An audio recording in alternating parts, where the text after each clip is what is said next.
My name is Lame. I come from Botswana. I'm here to talk to you today about what it means to nurture a culture of resistance to oppression and how to encourage social responsibility. So why is this important? There is a problem. And the problem is that even though the birth of many NGOs comes from identifying social strife and attempting to address it, today most NGOs have become very professionalized to the point where there's a disconnect between what is actually happening at grassroots level and what their mandate actually is. So why is this a problem and why should we care? Well, we should care because right now what we see in the world is that there are many social movements that are springing up, yet there is so much silence on the voice of NGOs.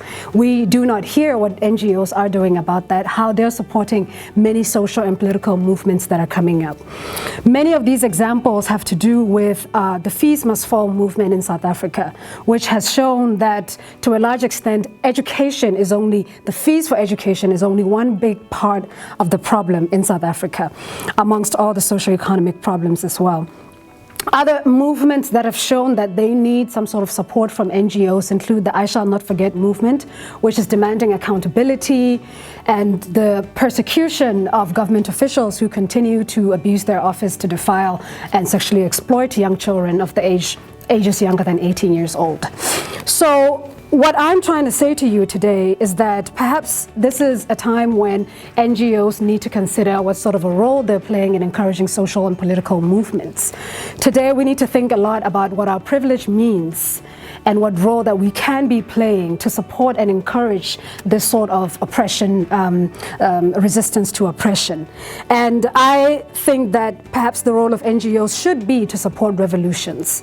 It should be to even provide resources to foster those revolutions, to push them to the point where their voices are much louder than they can be when they do not have these resources. And the point of all of this is that we should remember where our movements come from, where our NGOs come from and why they were established in the first place. That where we seek inspiration is in the community. And so as established entities, we should try to create a safe space for those communities to continue to strengthen their voice.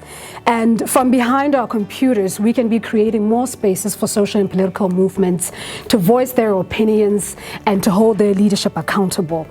What we should be doing is creating networks of many human rights lawyers, supporters, seeking those fundings, even providing water and supplies for those who are marching on the streets, citizens who are marching on the streets who have also taken up this role to challenge social injustice.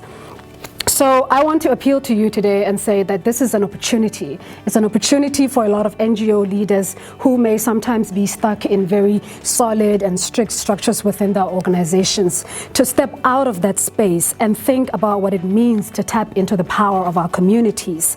Because what we must be in the end is that we must be engaged, we must be responsive, and we must continue to be responsible and in fostering this collective social responsibility.